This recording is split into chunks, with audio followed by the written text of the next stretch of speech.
saya mewakili kepala sekolah yang dulu yang di Papua, dan saya mewakili orang tua murid di sekolah hadir pada tahun ini.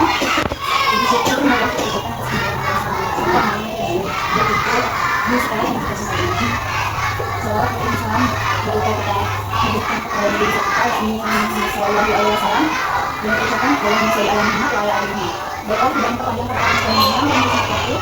Ada baiknya saya untuk kali ini yaitu saya adalah dari Syafi dari Universitas Pasaman sebagai pembicara Jawa Tengah hari ini. Dan ada teman-teman saya yaitu Intan Fadila, di Sekolah Anda dan mengatakan saya Ahmad Yahya. Baiklah, di sini kami akan melakukan pembahasan tentang ruang aman bagi anak yang akan disampaikan oleh Intan kepada Intan. Assalamualaikum warahmatullahi wabarakatuh. Pagi Ibu, di sini perkenalkan nama saya Intan Fadila, biasa dipanggil Intan. Di sini saya akan menjadi pemateri dengan judul ruang aman bagi anak.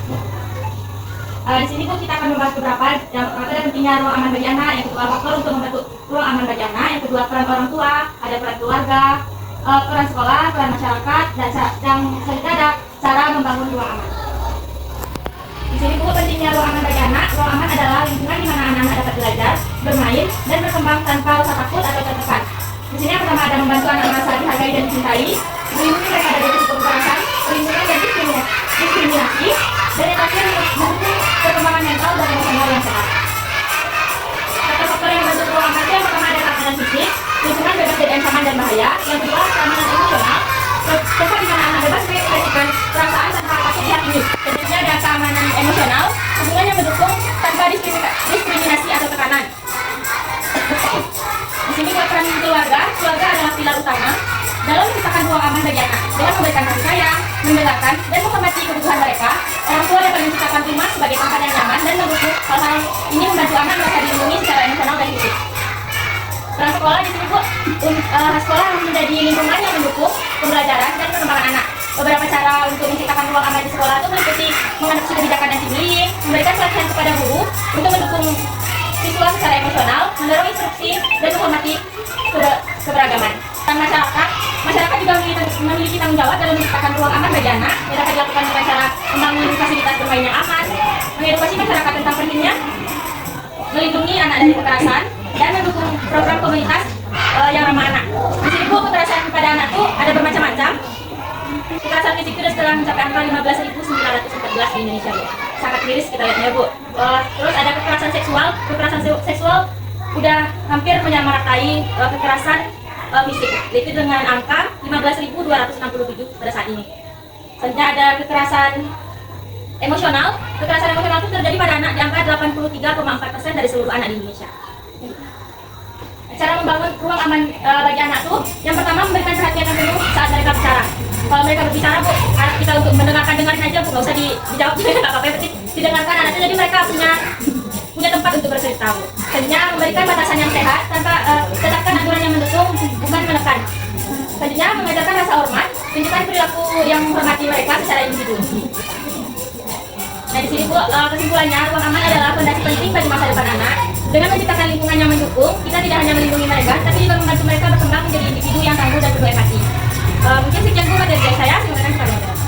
Mungkin itu materi dari kami Bu. Apakah ada pertanyaan dari ibu sekalian? Cara mengatasi anak yang terlalu emosional. Assalamualaikum warahmatullahi wabarakatuh. Waalaikumsalam warahmatullahi wabarakatuh. Saya kebetulan punya satu anak perempuan, dua kakaknya jauh di atasnya. Jadi anak saya itu punya kebiasaan pendiam, tapi kalau di rumah dia cerewet. Tapi kalau di sekolah atau di tempat umum, dia kebanyakan diam. Gimana caranya supaya dia bisa seperti rumah dan bisa dibuat seperti rumah? Gimana caranya itu mengatasinya? Ya. Jadi Bu di sini kan cara mengatasi anak yang tantrum ya Bu. Kita tuh bisa mengendalikan emosi anak, tidak memperburuk situasi. Misalnya anak tuh lagi tantrum Bu, di mana lah anakku kok, biarin aja dia tantrum Bu ya, biar dia sampai tenang sendiri, biar dia bisa mengendalikan emosinya kan Bu. Biasanya lagi marah-marah nih, lagi tantrum, lagi ngamuk-ngamuk, biarin aja dia sendiri, gak usah diacukan Bu, sampai dia tenang sendiri. Kalau misalnya kita acukan Bu, misalnya kenapa lagi, kalau kita tambah memperburuk suasana, anaknya makin tantrum Bu, jadi dia terbiasa untuk tantrum. Kalau misalnya kita biarin, jadi dia bisa mengelola emosinya. Misalnya dia lagi marah, oh berarti nggak ada yang peduli kalau dia marah. Biasanya dia lebih bisa kontrol dirinya Bu, lebih tenang, untuk mendapatkan sesuatu, berarti jadi senjata yang tantrum. Jadi dia udah terbiasa ya. Oh misalnya mau main HP, nggak boleh main HP dulu. nggak boleh main HP, kamu dulu baru bisa dikasih HP. Jadi kalau misalnya dia apa, tapi boleh dibiarkan Bu, tapi masih dikontrol dengan jarak jauh. Jadi nggak terlalu mangajolai, mangana kayak gitu, nggak digituin juga nggak dimarahin, tapi biarin dia untuk menahan emosinya sendiri dulu. Mungkin kayak gitu coba dari ya Bu. Ya Bu. Kalau serumah sama nenek kadang-kadang Hanya bela ya Bu. Kita sebagai orang tua juga susah ya Bu. Iya. Kalau kayak gitu tuh mungkin koordinasi kita dengan neneknya ya Bu. Oh neneknya apa nenek? Koordinasi dengan neneknya kan.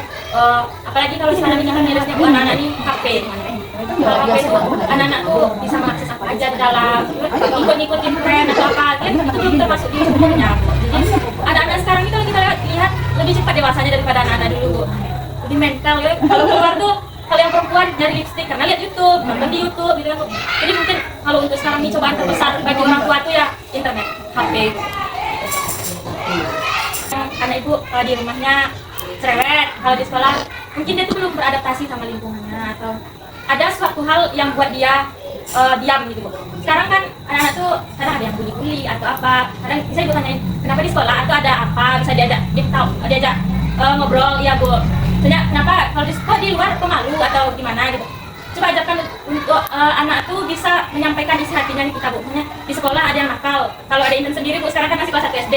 Dia tuh gak terbiasa untuk menyampaikan, misalnya dia dipukul temannya. Dia takut untuk menyampaikan di rumah karena dia tahu kakak-kakaknya bakalan marah nih Bu. Kenapa diam aja? Jadi itu pun salah satu kesalahan dari kami kan Bu. Kalau misalnya dia lagi ngadu, itu kasih support. Misalnya Bu Kak yang ini, Ibu yang ini nakal Bu ini. Coba bilangin sama dia atau enggak kita menghindar dari yang nakal. Ini kan namanya memberi perasaan kepada anak. Jadi sini saya ingin tanyakan gimana caranya kita itu misalnya saya tuh punya kelemahan tidak bisa sampai sama anak ya. Berarti gini, anak saya sekolahnya di sini, SD sini, TK sini, mengaji juga di sini. Jadi bisa saya tuh sekalian di sini karena ada rasa tidak aman anak di sini gitu kan. Jadi anak saya juga gitu, kalau nggak lihat bunda dia merasa nggak aman juga gitu kan. Jadi bagaimana menimbulkan kepercayaan pada anak kalau dia tuh di sini tuh dia aman gitu. Kayak di sekolahnya dia juga aman, dia kan di sekolah dia dalam lingkungan sekolah tuh dia aman gitu. Atau sekarang juga kalau saya kenapa merasa nggak apa sama anak, melepas anak kayak gitu, karena banyak kita lihat di media sosial, banyak satu nggak pun orang di luar orang nggak kita kenal, kadang orang di dalam rumah pun masih bisa dengan sama kita ya kan banyak sekali kayak gitu, nggak ada kandungnya, nggak tantanya, nggak apanya, nggak tetangganya. Nah jadi seperti itu karena dari pagi karena yang nggak bisa lihat dia nggak mau sama orang tetangga berarti kemarin dia nggak mau, dia merasa nggak nyaman dan merasa nggak aman, harus mintanya yang aman gitu. Jadi gimana cara menunjukkan bahwa dia itu aman kok gitu, dia juga merasa anaknya aman kok gitu kan. Itu Bu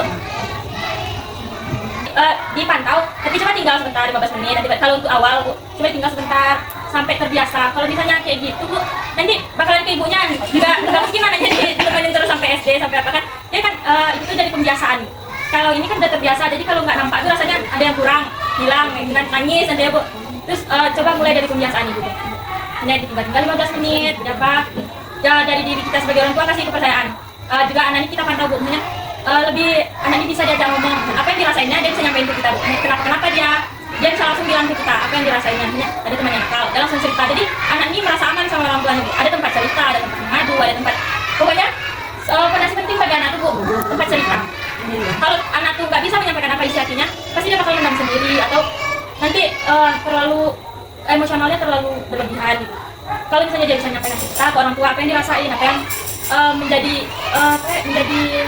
salah satu mana bagi dia misalnya tuh kayak mama biasanya nungguin sekarang enggak. Nah, coba mama tinggal sehari ya.